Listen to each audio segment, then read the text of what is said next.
ಹುಬ್ಬಳ್ಳಿಯಲ್ಲಿ ಇಂದ 25 ವರ್ಷಗಳ ಸಹಿ ನೆನಪಿಗಾಗಿ ಅದರ ಸಾಧಕ ಬಾಧಕಗಳನ್ನು ಚರ್ಚೆ ಮಾಡಬೇಕು ಅಂತ ಒಂದು ವಿಚಾರ ಸಂಕಿರಣನ ಒಂದು ಕಾರ್ಯಾಗಾರ ಮಾಡ್ತಾ ಇದ್ದೇವೆ.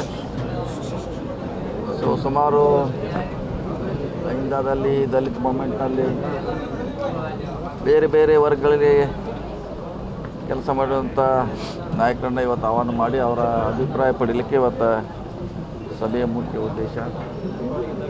ಅದು ಮತ್ತೆ ಮುಂದೆ ದಿನಗಳಲ್ಲಿ ಅದನ್ನು ಯಾವ ರೀತಿ ಮಾಡಿಫೈ ಮಾಡಬೇಕು, ಅದರಿಂದ ಇನ್ನೂ ಹೆಚ್ಚು ಐದವರೆಗೆ ಲಾಭ ಆಗಬೇಕು. ಕೇವಲ ರಾಜಕೀಯಕ್ಕೋಸ್ಕರ ಅಂತಲ್ಲ, ಸಾಮಾಜಿಕವಾಗಿ ಸರ್ಕಾರದ ಸವಲತ್ತುಗಳಿಗೆ ಕೂಡ ಅದು ಉಪಯೋಗ ಆಗಬೇಕು. ಕೇವಲ ಚುನಾವಣೆ ಬಂದಾಗ ಇಂದ ನೆನಪಾಗಬಾರ್ದು, ಅದು ನಿರಂತರವಾಗಿ ಕೆಲಸ ಮಾಡ್ತಾ ಇರಬೇಕು ಅನ್ನೋದು ಇವತ್ತಿನ ಉದ್ದೇಶ. ಆ ನಿಟ್ಟಿನಲ್ಲಿ ಎಲ್ಲರ ಸಲಹೆ ಪಡೆದು ಅದನ್ನು ಯಾವ ರೀತಿ ಮುಂದುವರಿಸಬೇಕು, ಯಾರನ್ನ ಬಗ್ಗೆ ಇನ್ವಾಲ್ವ್ ಮಾಡಬೇಕು ಅನ್ನೋ ಚರ್ಚೆಗೋಸ್ಕರ ಇವತ್ತು ಕಾರ್ಯಕ್ರಮ ನಾವು ಮಾಡ್ತಾ ಇದ್ದೀವಿ.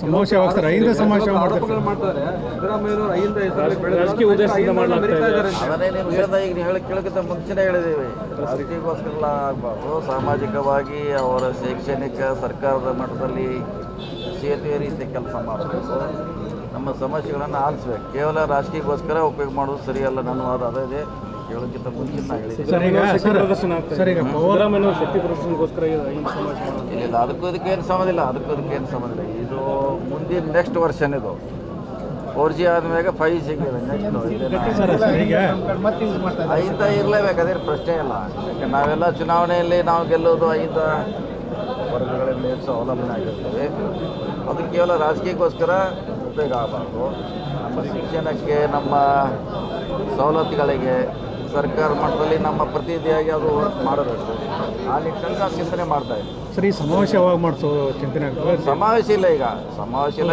ಇದು ಚಿಕ್ಕ ಕಾರ್ಯಾಗಾರ ಮಾತ್ರ ಮಾಡ್ತೀವಿ. ಕಾರ್ಯಾಗಾರ ಈ ವಿಚಾರ ಸಂಕಿರಣ ನಂತರ ಏನೋ ನಿರ್ಧಾರ ನೋಡೋಣ. ಈ ಸದ್ಯಕ್ಕಂತ ವಿಚಾರ ಇಲ್ಲ, ಎಲ್ಲ ಜಿಲ್ಲೆಗಳಲ್ಲಿ ಹೋಗಬೇಕು, ಅಲ್ಲಿ ಅವೇರ್ನೆಸ್ ಮೂಡಿಸ್ಬೇಕು, ಅವರ ಅಭಿಪ್ರಾಯ ಪಡೀಲಿಕ್ಕೆ ಕಾರ್ಯಕ್ರಮ ಮಾಡ್ತಾ ಇದ್ದೀವಿ. ಎಲ್ಲಂತ ನೋಡ್ತೀವಿ. ಇವತ್ತಿನ ನಿರ್ಧಾರ ತಗೊಳ್ಳುವಂಥ ಸಾಧ್ಯತೆ ಇಲ್ಲ, ಇನ್ನೂ ಎಲ್ಲ ಕಡೆ ಚರ್ಚೆ ಮಾಡ್ತೀವಿ. ಎಲ್ಲ ಜಿಲ್ಲೆಗೆ ಹೋಗ್ತೀವಿ, ಎಲ್ಲರನ್ನೂ ಭೇಟಿ ಆಗ್ತೀವಿ.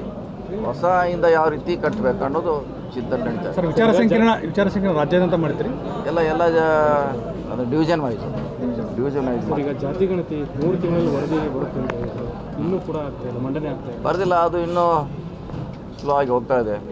ಬೇಗ ಆಗಬೇಕು, ಒಂದೇ ಒಂದು ರೀತಿ ಅನುಕೂಲ ಆಗುತ್ತೆ. ಸರ್, ಈ ಒಳ ಮೀಸಲಾತಿ ವಿಚಾರದಲ್ಲಿ CM ವಿಲನ್ ಆಗಿದ್ದಾರೆ.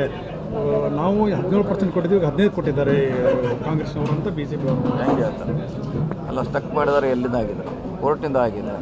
ಕೋರ್ಟ್ಗೆ ಎಲ್ಲರೂ ಮಾನ್ಯತೆ ಕೊಡಲೇಬೇಕು, ತಲೆ ಬಾಗಲೇಬೇಕು. ಅವ್ರು ಕೊಟ್ಟರು ಕೂಡ ಯಾವ ಕಾನೂನಲ್ಲಿದೆ ಕೊಟ್ಟರು, ಇಂಪ್ಲಿಮೆಂಟ್ ಆಗಲಿಕ್ಕೆ ಈ ಬೇರೆ ಬೇರೆ ರೀತಿ ವಿಷಯರಿದೆ. ಅದು 9th ಶೆಡ್ಯೂಲ್ನಲ್ಲಿ ಸೇರಿಸಲಿಕ್ಕೆ BJP ಅವ್ರ ಕೈಲಿದೆ, ಅವ್ರು ಮಾಡಬೇಕು. ಸುಮ್ಮನೆ ನಮ್ಮ ಮೇಲೆ ಆರೋಪ ಮಾಡ್ತಾರೆ ಅಷ್ಟೇ. ಅವರು